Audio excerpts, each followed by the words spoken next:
Hey, what's up, people? Piz out here, and today I want to talk to you guys about the newly released Phantasm Ravager, the fifth and purportedly final entry in the Phantasm series.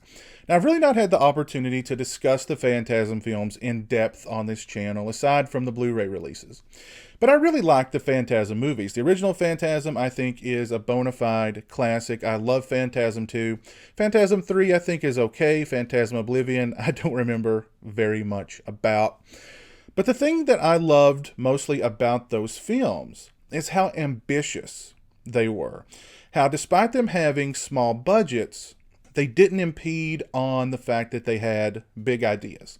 And I owe all that, really, to writer-director Don Coscarelli, who I think is a very inventive filmmaker. Clearly, from Phantasm to Beastmaster, all the way to John Dies at the End, he's not your sort of traditional, I think, filmmaker. And traditional stories don't really seem to,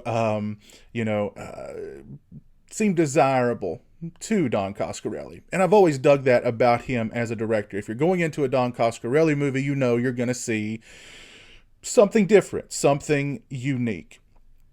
Now, with Phantasm Ravager, Don Coscarelli's taken a back seat in the directing department. He co-wrote the screenplay, but David Hartman is directing the film. And now, Phantasm Ravager is equally a hard movie to like and a hard movie to dislike. It's hard for me not to like Phantasm Ravager, knowing that it's the final film in the series. I love the character of Reggie Bannister. He's just a favorite of mine throughout the series. I think he's just a really cool, fun, really entertaining character. You know, I love the spheres. I love the whole Phantasm universe. Of course, I love the tall man played by Angus Scrimm, who passed away last year.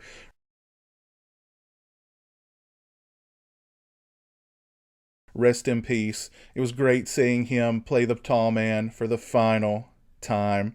So it's hard for me not to like Phantasm based on just those grounds. However, the movie is very messy. The movie is sort of framed in this weird. The movie jumps around a lot between realities. Like, the movie starts with Reggie. He's shambling through the desert. He's trying to find Mike. He's trying to avoid the tall man's spheres. Then we jump forward, and the movie kind of wants you to think, well, wait a minute, is this really happening, or is this just part of Reggie's dementia-addled brain? And then we jump forward into a post-apocalyptic Phantasm world, and then we jump back. The movie just jumps all around, and quite frankly, it gets highly irritating, and it makes the movie seem a lot longer than it really is. So the focus on what's going on in the movie is really just kind of all over the place. Now, I talked about how the small budget of the previous films didn't impede upon the big ideas. With Phantasm Ravager, clearly this was a very, very low-budget movie, but there is a lot of CGI in the film, and a lot of really bad CGI in the movie. So you have this really odd framing device that just jumps all over between realities, between time frames. So you really have no idea kind of what's going on in this movie. And then you see some really bad CGI. Combine that with a storyline that is very difficult to follow, that is almost irritating to attempt to follow, and you have a really messy movie that feels much longer than it actually is. Like I said, it's a hard movie to like because of that framing device and because it's just all over the place. You can forgive them for some of the bad CGI.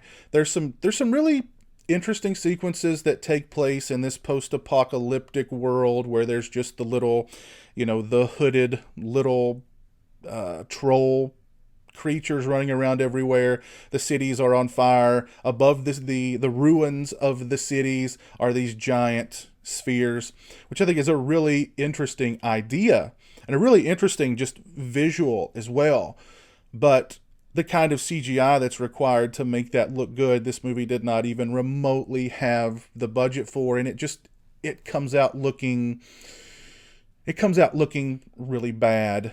And yeah, part of me wants to recommend this movie because, again, it's the final act in the Phantasm series, and because I do think Reggie Bannister turns in a really strong performance. Michael Baldwin turns in a good performance.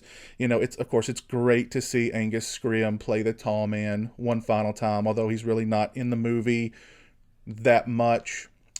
They do try, and again, it's funny because they try to kind of wrap some things up in the movie as if it is a good bookend, but then they just throw another twist and then yet another twist on top of that twist to just make it all even more muddled and confusing. Like, just at the point where I'm like, toward the end, there's a really nice sequence that involves Jody, Michael, and Reggie.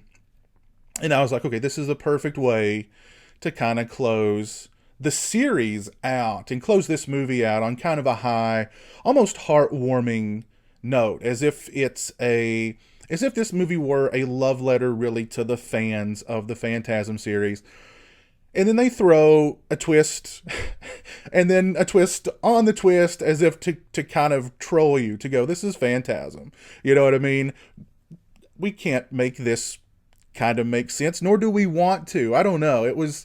It's a very odd way to end not only the movie, but I think also the series, but in another strange kind of way. It's very Phantasm, I guess. I don't know. I have really mixed feelings about this movie. Half of me wants to recommend it because of, Reggie Bannister's performance, because it's the final time you're going to see Angus Scrimm as the tall man, because there are some interesting ideas in this movie.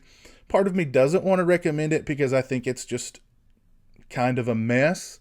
But I'll really leave it up to you guys. I know most of you out there, if you're followers of my channel, you're probably big Phantasm fans. So you're going to go out and you're going to check out Phantasm Ravager on your own.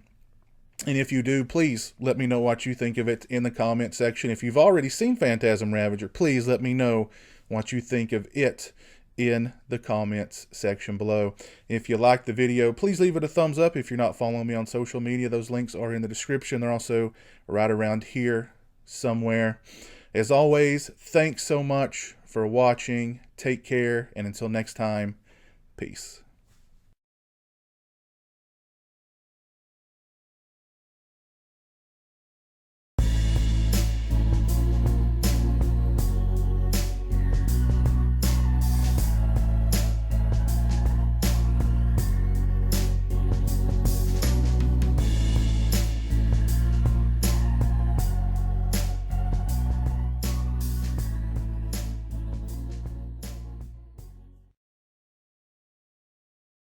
Say hello to the internet, Jeremy. Hello to the internet.